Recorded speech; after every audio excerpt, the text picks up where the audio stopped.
Good morning, everyone. So, good morning. Good morning. All right. So, today we wanted to celebrate our gratitude to all the blessings that we receive, especially this year, and the overflowing blessings that we receive, although we ask, pray for it, and the blessings that we receive, although we think sometimes that we don't deserve it, but the Lord give it to us, and we are very blessed. And whenever I scroll to social media, I just wanted to share this before we start, no? I always read this in the social media that says a statement, yung walang-wala ka na, but then you believe that God will provide. And we are always thankful for the things na sa binibigay sa atin ni Lord. Hingin man natin o hindi, but as long as He provide to us and we pray all our needs and ibigay natin sa Kanya lahat ng pangangailangan natin, we believe that everything that we need will be provided by the Lord. And now, we wanted to extend our gratitude, our grateful heart, because having a grateful heart means having a generous spirit. Do you believe that, church? Yeah, so today we wanted to magnify hindi lang yung blessing, hindi lang yung thankful tayo kay Lord every day that we celebrate it every day, but today we wanted to extend our gratefulness by sharing it to everyone. Okay? So church, welcome to our Thanksgiving celebration 2023.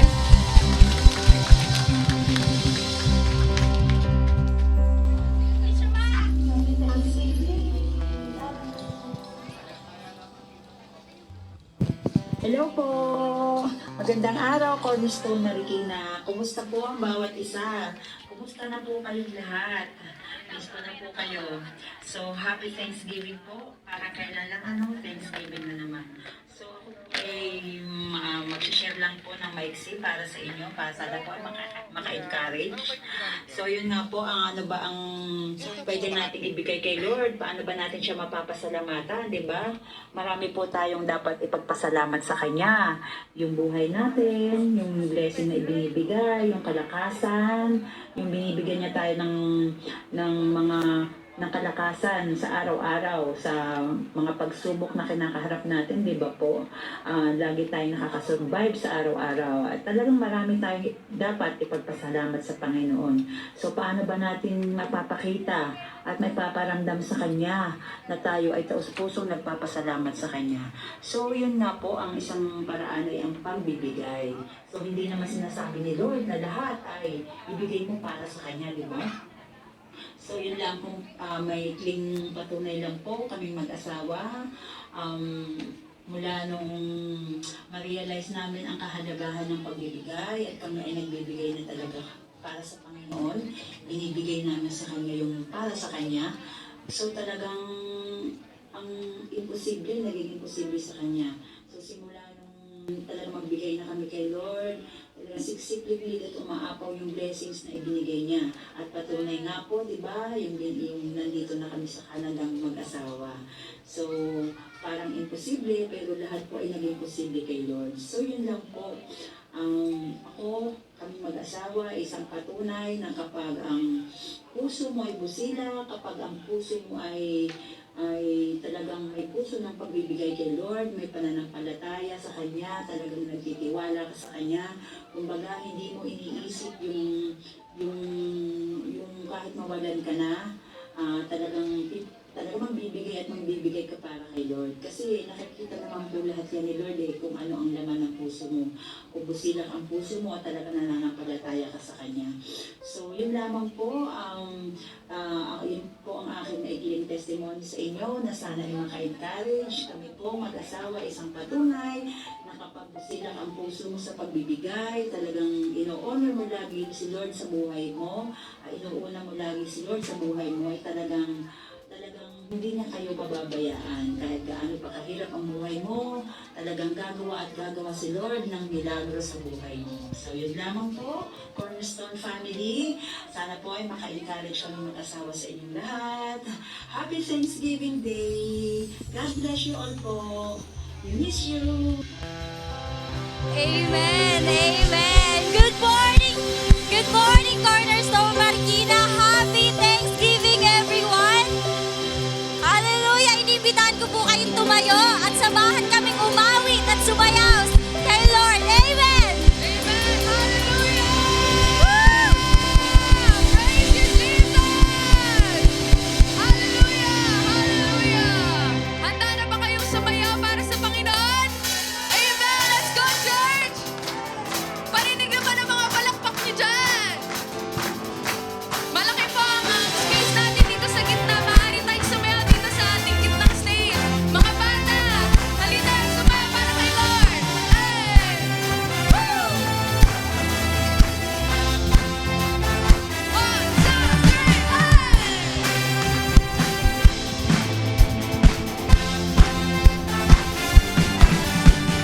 May kala akong magbibigay, nakakiting na lang alay, laman ng puso ay bitbit. Maging pitakay di magsusumi, kaya't di mag-aatubili. Itatangim aking bitbit, sigurado ito'y mag-aani. Pinagpala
sambahin. Hallelujah, hallelujah, hallelujah.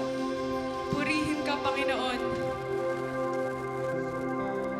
Sambahin ka, O Yahweh.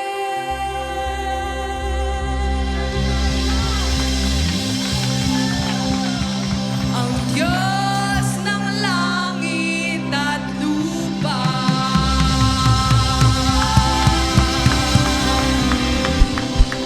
Sambahin ka, O Yahweh.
Pagkat ikaw ang Diyos na dakila. Hallelujah! Purihin ka, Panginoon! Hallelujah! Hallelujah! Praise you, Jesus! Praise you, Lord! Ikaw ay mabuti, Panginoon! Hallelujah! Hallelujah! Thank you, Jesus. Thank you, Lord. Hallelujah. Thank you, Jesus. Thank you, Jesus. Thank you, Jesus.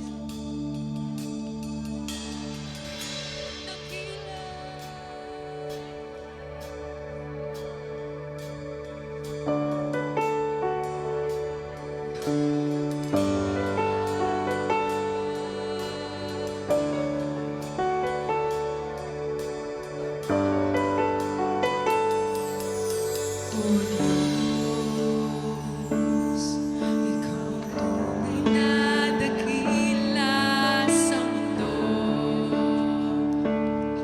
Ikaw ang haring nagmahal ng tulad ko. Ginawa mong lahat, pag-ibig mo ay tapat at wagas. O Diyos,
because you are our God, because you are our Father, you are our King.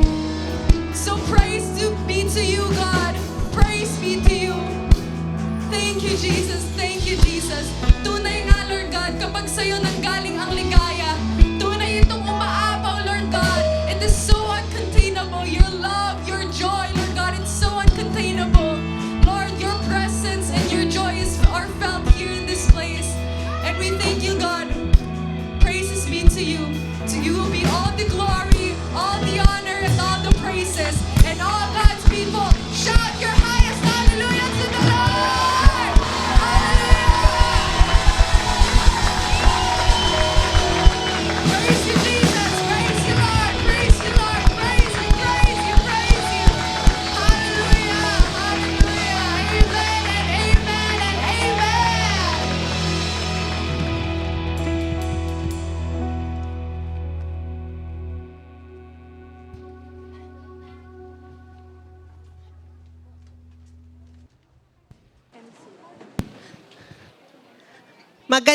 Magandang umaga po sa ating lahat. Good morning po. Ating pong batiin ng ating mga katabi, isang pinagpalang umaga sa araw na ito. Yes. Ano nga bang meron ngayon? Thanksgiving Day. Yes, narinig ko yung Thanksgiving. So, from the word thanks, di ba, sa loob ng isang taon, ito lang yung bukod tanging araw at panahon natin. Napapasalamatan natin ng Panginoon ng higit sa lahat ng ibinigay sa atin sa buong taon. Tama? Amen. So, ang theme natin ngayon, nakikita niyo po sa aking likod, lahat kasali lahat. So, ngayon po, nandyan sa ating mga booth. It may look a booth, but it's a table around here sa atin. Meron po tayong mga cell group tables na kung saan nandyan po lahat na pwede nyo pong salihan na cell group. So, let's all be engaged in our cell group. So, bawat araw ng linggo, meron po tayong pagsasamahan. So, allow us to get into our lives. So, sabay-sabay tayo maglakad and walk through the life of Jesus.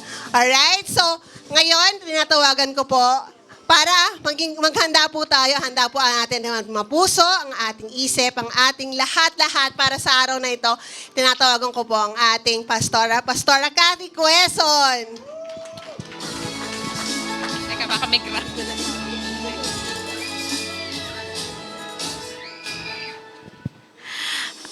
Praise the Lord. Pakibati po ninyo ang inyong katabi. Sabihan ninyo ng Happy Thanksgiving Day. Wow, such a festive celebration around us. At wag po natin malimutan, wag matabunan ng lahat ng celebration, festivities, lahat ng parang mga banderitas at kung ano pang nangyayaring kaganapan sa paligid. Wag malimutan ng lahat ng ito ay bilang pasasalamat natin sa ating Panginoon. Alam niyo po kanina, while we are having our worship, we can switch off the background music already.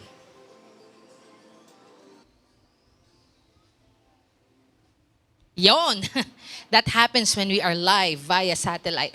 Alam niyo po kanina habang tayo nag-worship, it's just, the Lord just brought into my memory the many times He has given us different forms of rescue. Sa inyo pong mga buhay, it just made me rethink. And I hope that you will have that kind of rethinking as well ngayong araw na to. Sa madaming pagkakataon na kayo'y sinagip ng Diyos. Sinagip kayo sa inyong karamdaman, sa mga pagkakataon na pakiramdam nyo, wala nang ni isa mang naniniwala sa inyo, that there's no more hope in your life. It was the Lord who pulled you through.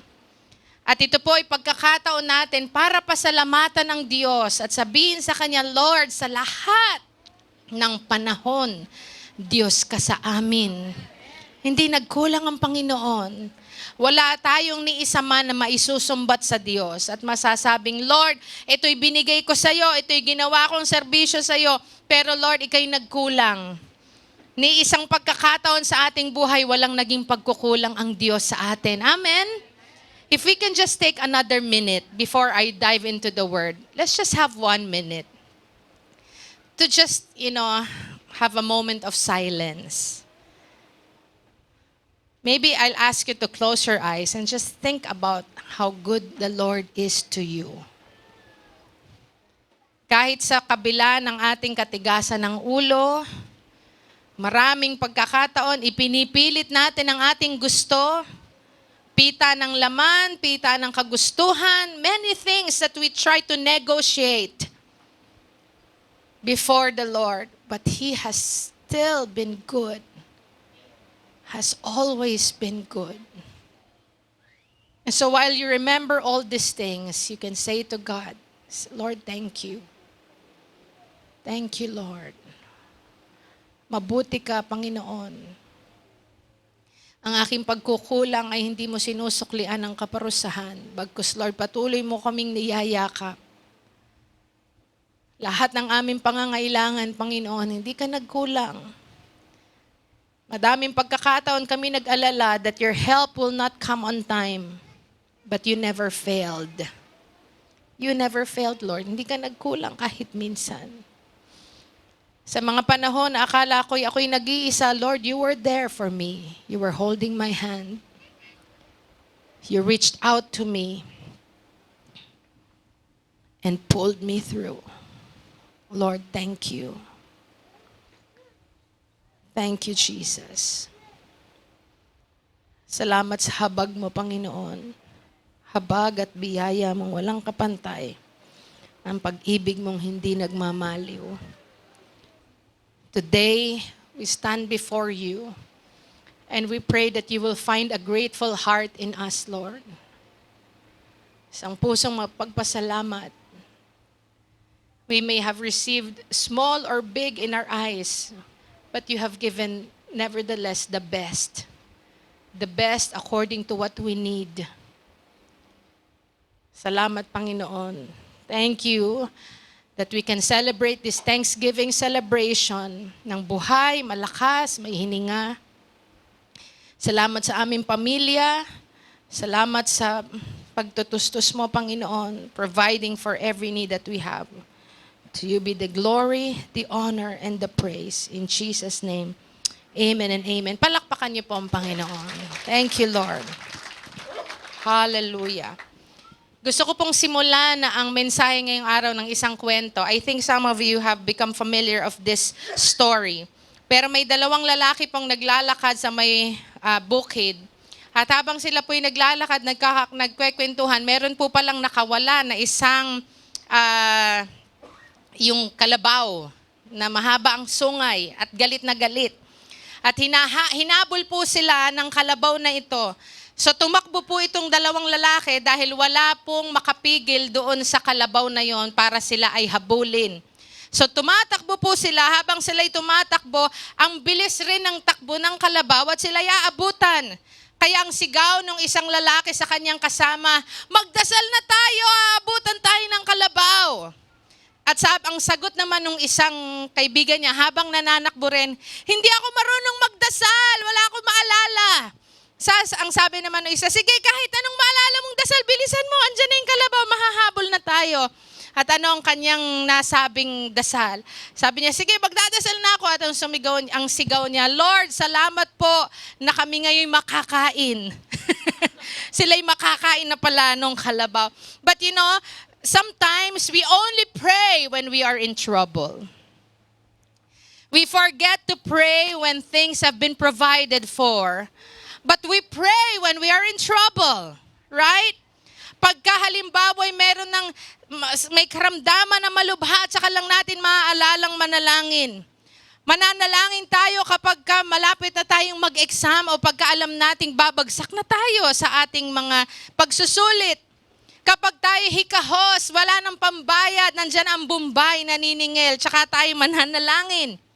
And even fewer pray a prayer of thanksgiving. Alam niyo po, there is an interesting paradox in our culture. At ang paradox po na ito, ang ibig sabihin o ang itinuturo sa atin is that the more we have, the paradox is the lesser we are thankful. The less thankful we are. Kahit ang dami na nating nakukuha, parang mas lalo tayong hindi nagiging mapagpasalamat. And the more we have, the more we want. Na-figure out po ba ninyo yon? Nung mga panahon na walang-wala kayo, parang lahat ng bagay, pwede na po ito. Naalala ko, noon, pagka sa ukay, okay lang sa'yo kahit medyo may butas. Pag nabutas yan, tatahiin mo pa yan. Kasi walang-wala eh. Pero nung nagkaroon ka na, the more that you have, the more that you want. Ay, ayoko niyan. Mas gusto ko yung mas bago at kung ano-ano pa. The more we have, the more that we are aware of what we do not have. Napansin po ninyo? Meron ka na nga, pero ang ina-highlight mo sa sarili mo ay yung mga bagay na wala ka. Meron, dati wala naman ng telepono, hindi naman uso ang cellphone, right? Ang unang-una nagka-cellphone sa amin noon si Ate Mimi o si P. May, Pastor May sa Australia. At noon ang cellphone, yung ang laki-laki. Isasabit mo dito, ang laki, oh. Talagang ang laki nung tanda ko yon. Hanggang sa naging yung mga malalaking telepono, tas ang isang pinakamaliit na telepono noon ay Nokia 3210. Yun ang pinakamaliit noon. Tas hanggang sa nagkaroon pa ng mas maliit na Ericsson, na ang liit pa ng keypad. Pero dati wala ka noon. Pero nung nagkaroon ka, lagi mo naiisip, yung wala ka ay wala pa ako nung beeper. May cellphone ka na, pero ang naisip mo, wala akong beeper. Nagkaroon ka na ng telepono, naisip mo pa, ay parang wala ako nung touchscreen. Lahat na lang na naiisip natin yung ating kakulangan.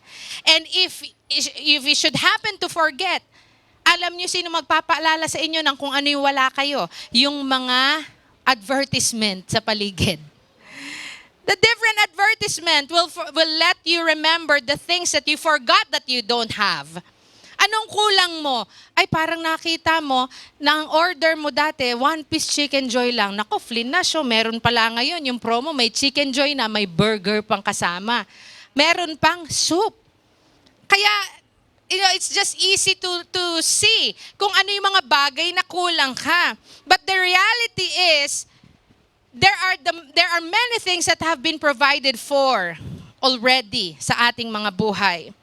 Marami, alam niyo po, marami if not all, nalalampasan ang Thanksgiving celebration. Pansin niyo po, marami sa paligid from Halloween, quote-unquote, ang diretsong celebration, Pasko. Pero niyo, mula sa nakakatakot na mga muka, biglang muka ni Jesus. From one event to the other, nalalampasan that after the celebration of the actually All Saints Day is about the saints that died. Those who have given their lives, na persecute sila because of Jesus. Yun yung All Saints Day. At yung All Souls Day ay nananalangin tayo na ang mga kaluluwa ay mapunta sa Panginoon. Not those who have already died, but the souls of the people who are still alive to be drawn to God. Yun po talaga yung essence noon. Pero nalilimutan, ang diretso iba pumupunta na sa Christmas. But the reality is that it's a grateful heart that moves us from fear to hope. Kaya hindi dapat malampasan ang area ng thanksgiving because a grateful heart brings about an expectant heart. Yan ang magdadala sa atin. You cannot be hopeful about the future without being thankful for the past and the present that you enjoy. Mawawala yun, yung pag-asa mong makakaranas ka ng maganda at mabuti sa hinaharap kung ngayon pa lang hindi tayo marunong magpasalamat. Kaya iikot po ang maiksing mensahe kong ito. So, how do we develop a grateful heart? Paano nga ba tayo magkakaroon ng puso na mapagpasalamat? Naniniwala po ako na lahat ng ito ay kaya nating maabot sa panalangin. Mananalangin tayo na ang mga bagay na ito ay mabago sa ating mga puso so that we can have a heart that is grateful before the Lord. Ano po yung una na ipananalangin natin? Ipanalangin natin ang ating puso ay mabago mula sa paulit-ulit na pagrereklamo into a heart that is always from complaints to praise. Nagrereklamo hanggang dun sa bibig na nagpupuri sa Diyos. Dati puro reklamo tayo. Can you imagine how different the world will be if beginning today, mawawala po ang lahat ng pagrereklamo natin? Things, and the environment is definitely going to shift. Isipin po ninyo ha, kunwari, mula sa oras na ito, mula ngayon, walang magrereklamo. Mamaya po, wag ko kayong uuwi agad. May tayong celebration, may palaro, may pagkain tayong nakapak. At dahil nakapak ang ating pagkain, mula sa oras na to, walang magrereklamo. Ano ba to, ang konti? Ay, wala akong tinidor, wala akong kutsara. Ang dami natin hindi mainit. Ay, yung juice, ang pakla. Ang tabang. You know, the world would be a completely different place kapag ka nawala yung ating pagrereklamo. And I believe there's a new joy that will begin to take over the world just because of that minor change. Na yung bibig na laging nagrereklamo yung mapapalitan because there would also be a whole new you. Hindi lang yung sinabi ni Angelica Panganiban na, a beautiful you. Ano sabi niya doon sa pelikula na yan? Ha? Come back for a beautiful you. But there will be a whole new you. Kapag ka pinalitan ang lengguwahe ng ating mga labi, and you would have a different outlook of the world. Kasi hindi ka na magfo-focus sa mga pagrereklamo. Isipin po ninyo ito, if you would just stop complaining, I believe your relationships are going to be different. Because you will stop seeing the negative on people. Hindi mo na sasabihin, nakakainis talaga itong boyfriend ko, asawa ko, girlfriend ko. Ang pangit ng itsura.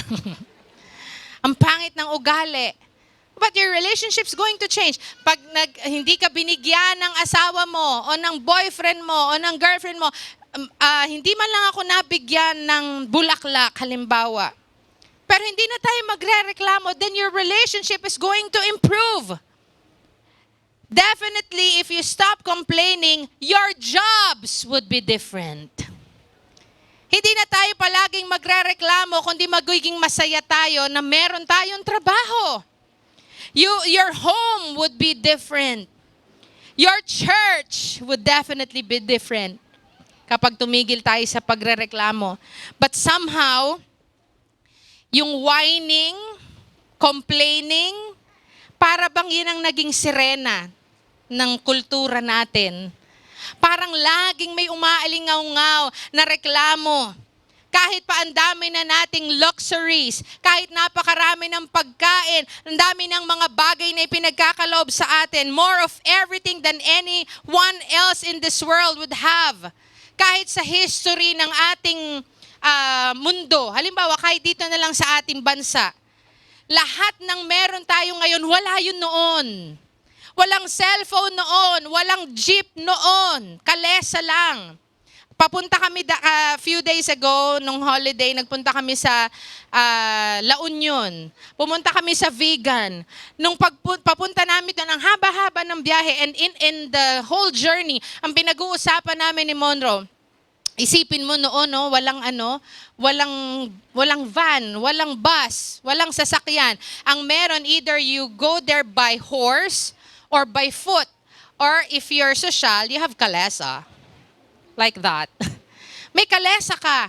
Pero kahit pa kalesa, ang layo, isipin mo, mula ka sa Maynila, mula ka sa Pasig, pupunta ka ng Vegan, ilang araw ang itatakbo mo para ka makarating doon. Pero ngayon, even if we have that, we still complain. Amen? Parang palaging ganon. We have become accustomed to looking at the negative instead of the positive in life.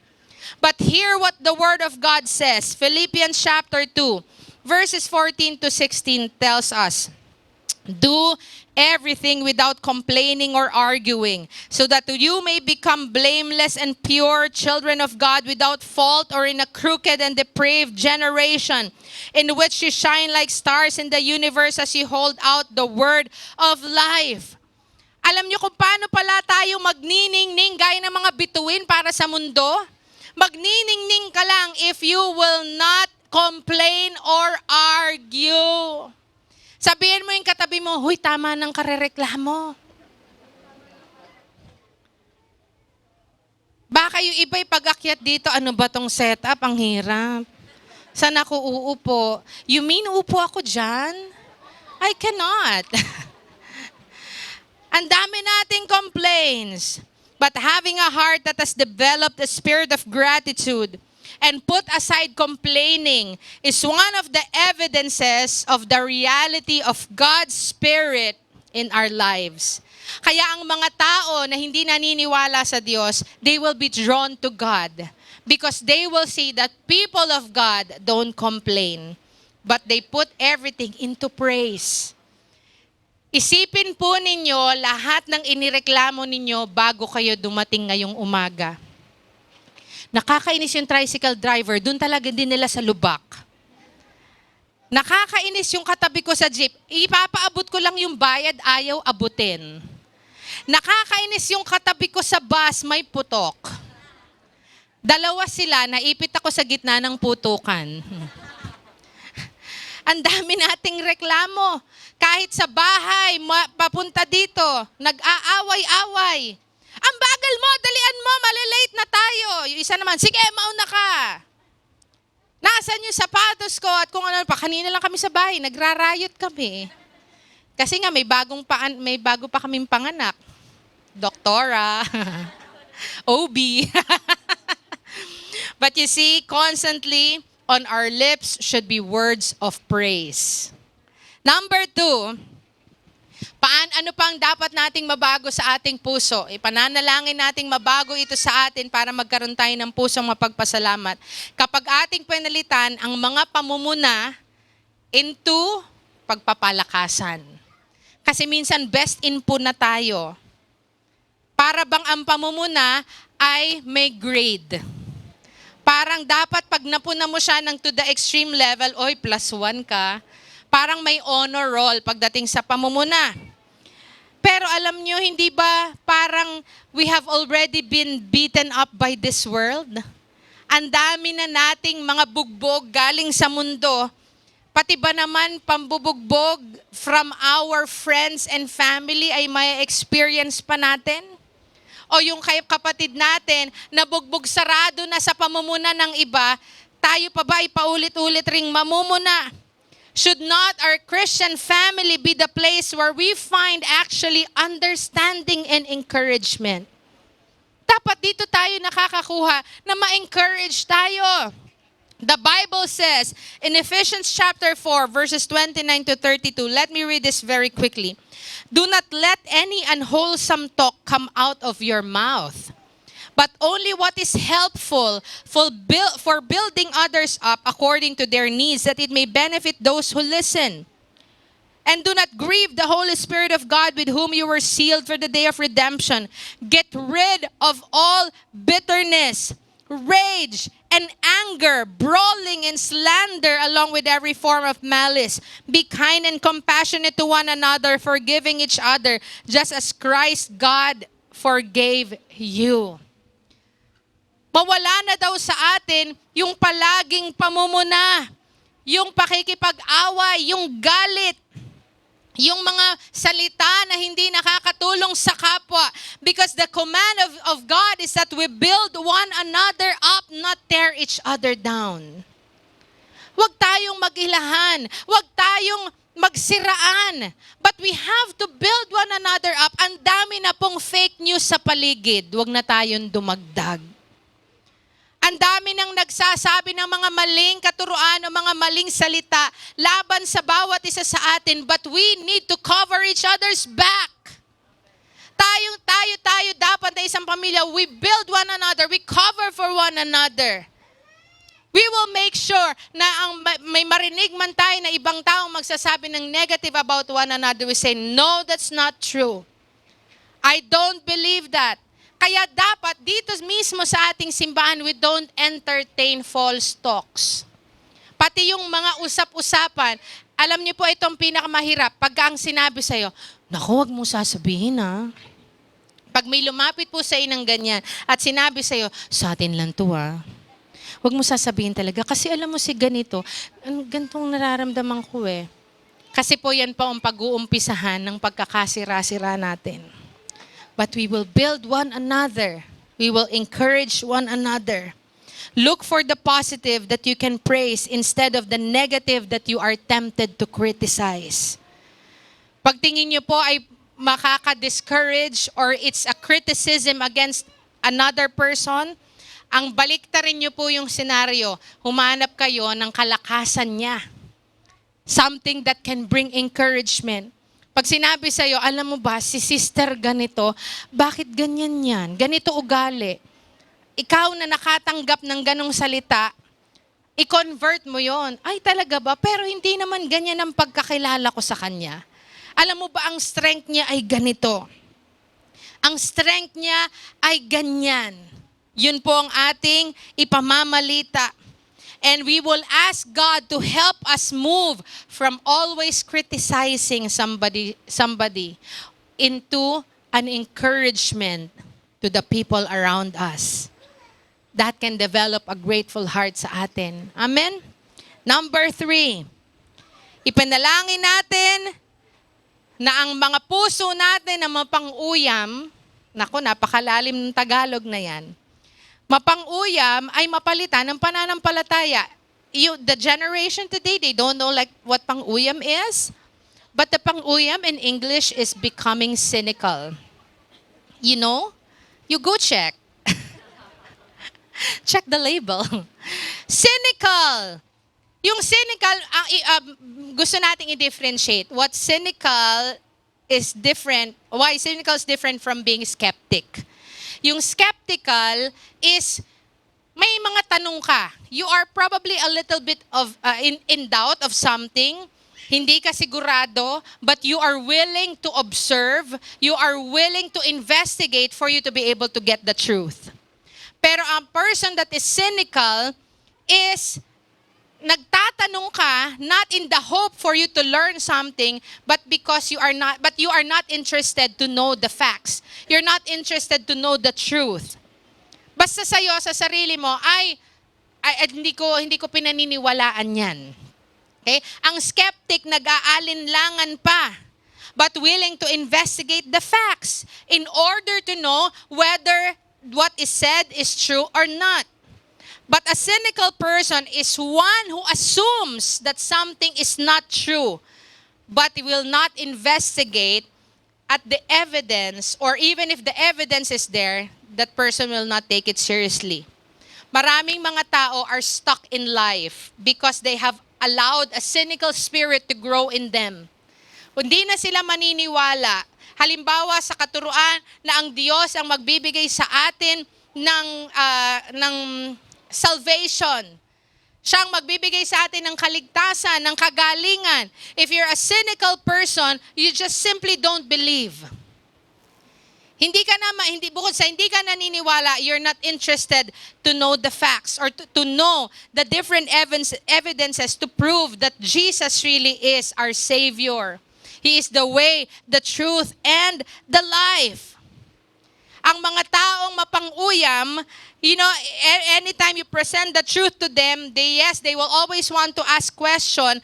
Pero bago ka pa matapos sa isasagot mo sa kanya, laging may karugtong na agad siya na tanong para ma-derail ka sa kung ano yung sasabihin mo sa kanya na makaka-encourage sa kanya about the truth.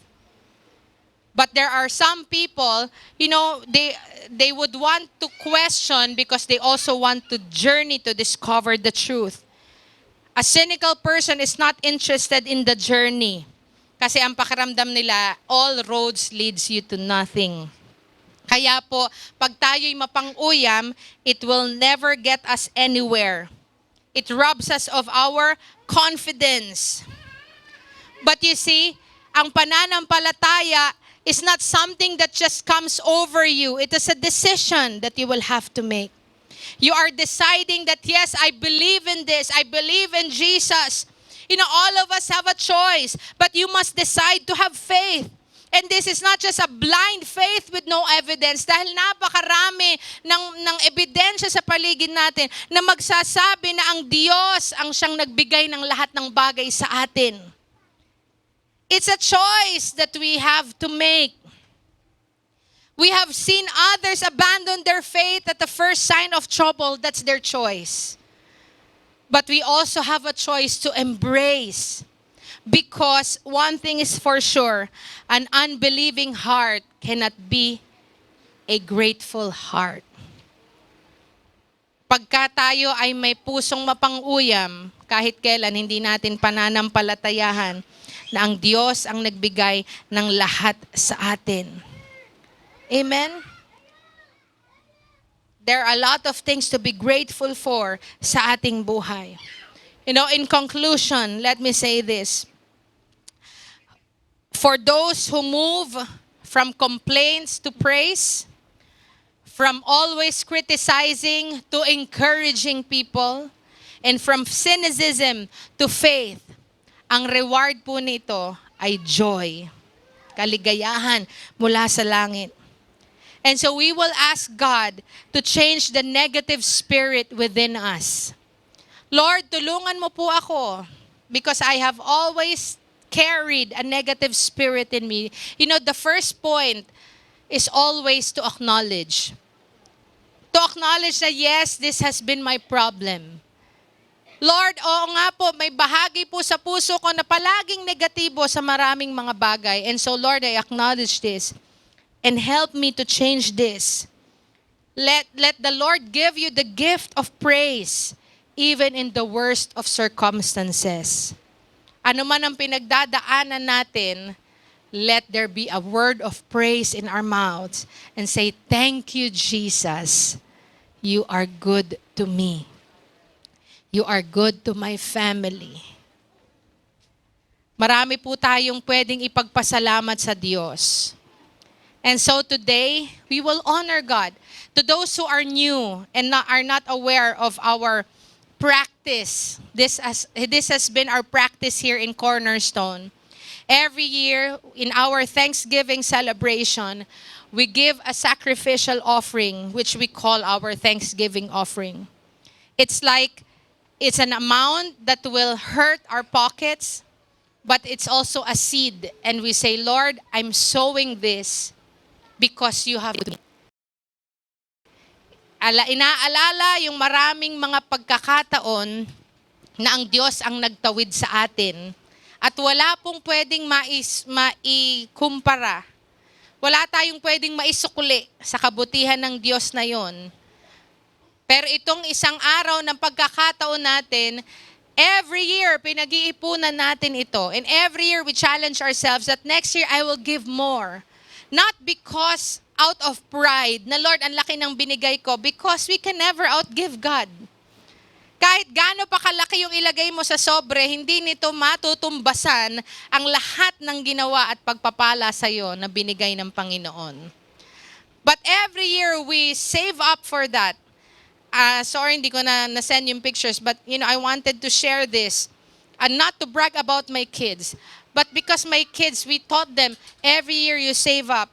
And this is their first year na talagang pinag-ipunan nila mula last year. Last night, they broke their piggy bank. At kanina, dala-dala nila naka-plastic na puro barya. Sabi ko pa kay Miguel, huwag kang magulo, baka mabutas pa yan, magpulot ka pa ng tagpipiso sa kalsada, akala namimigay ka, nagpaagaw ka ng pera. But it's such a joy to give unto God. Kagabi, kausap ko si Mickey. I hope she doesn't hear this. Kausap ko siya, sabi niya, I'm going to break my alkansya. Sabi ko, anak, kasi magbibigay na tayo sa Thanksgiving. And so she's happy. And then she said, do I give everything? Meron pa kaming negotiation kagabi. Do I give everything? Yes, you will give everything because you have saved up for that. Ha? Wala nang matitira sa akin? Yes, it's for the Lord. Pwede bang half-half? It's up to you. It's your money. But what we taught you is that you will have to give everything to God. Wala nang matitira sa akin. Hindi sa walang matitira sa iyo, anak, because you love the Lord. Do you love Jesus? Yes. Then when you love somebody, you give to that person. Sabi niya, yes, I love Jesus. And so she's gonna give everything to Jesus today. Gusto ko pong ihanda ninyo yung inyong mga Thanksgiving envelope. We will proceed there in a while. Pero alam ko po, pinaghandaan na ninyo yan. Meron din tayong pledge forms, online pledge forms that's available.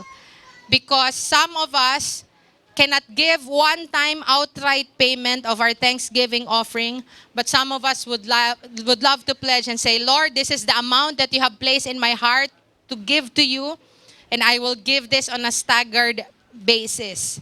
That's okay. Pero ang Diyos ang nakakakita ng inyong mga puso. And so today, part ng gratefulness natin kay Lord is to give unto Him.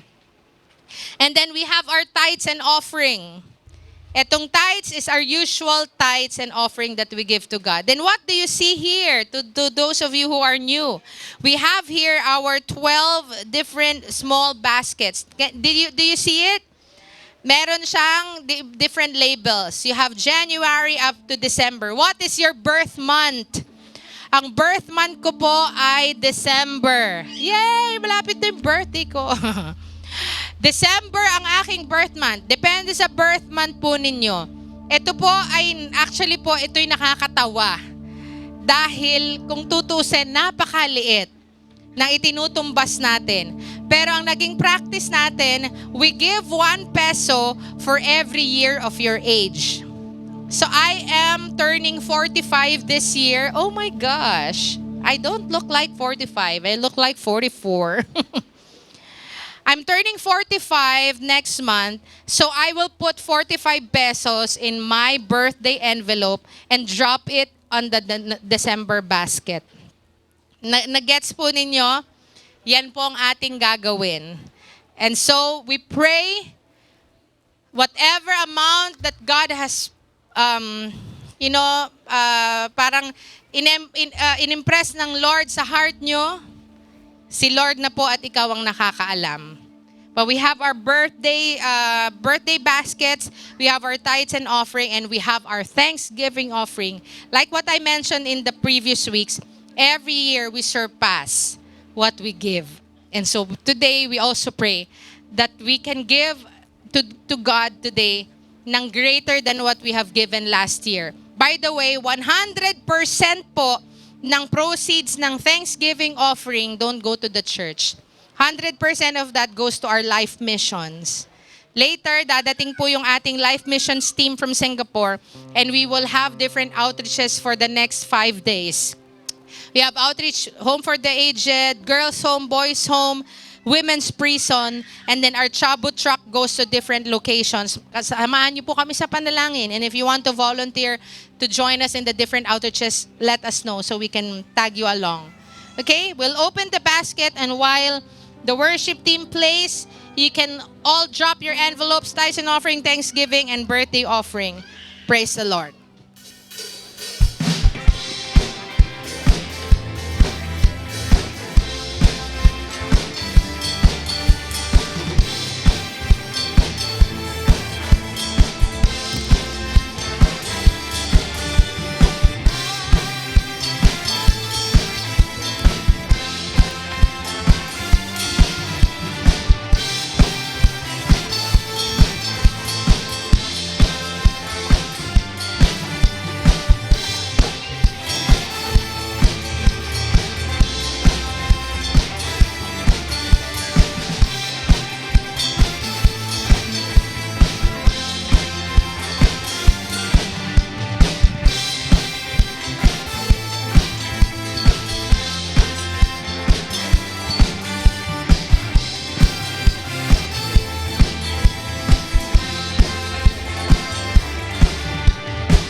For those who are gonna use the pledge forms, hello? Amen. Sige po.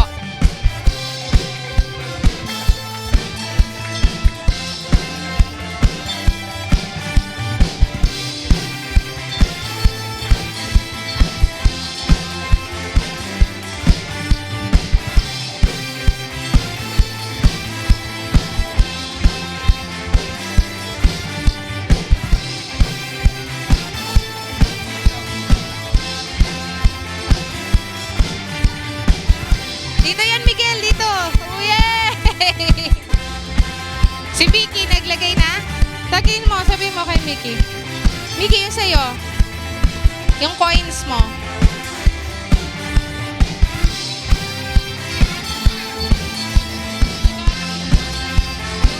Yan si Mickey.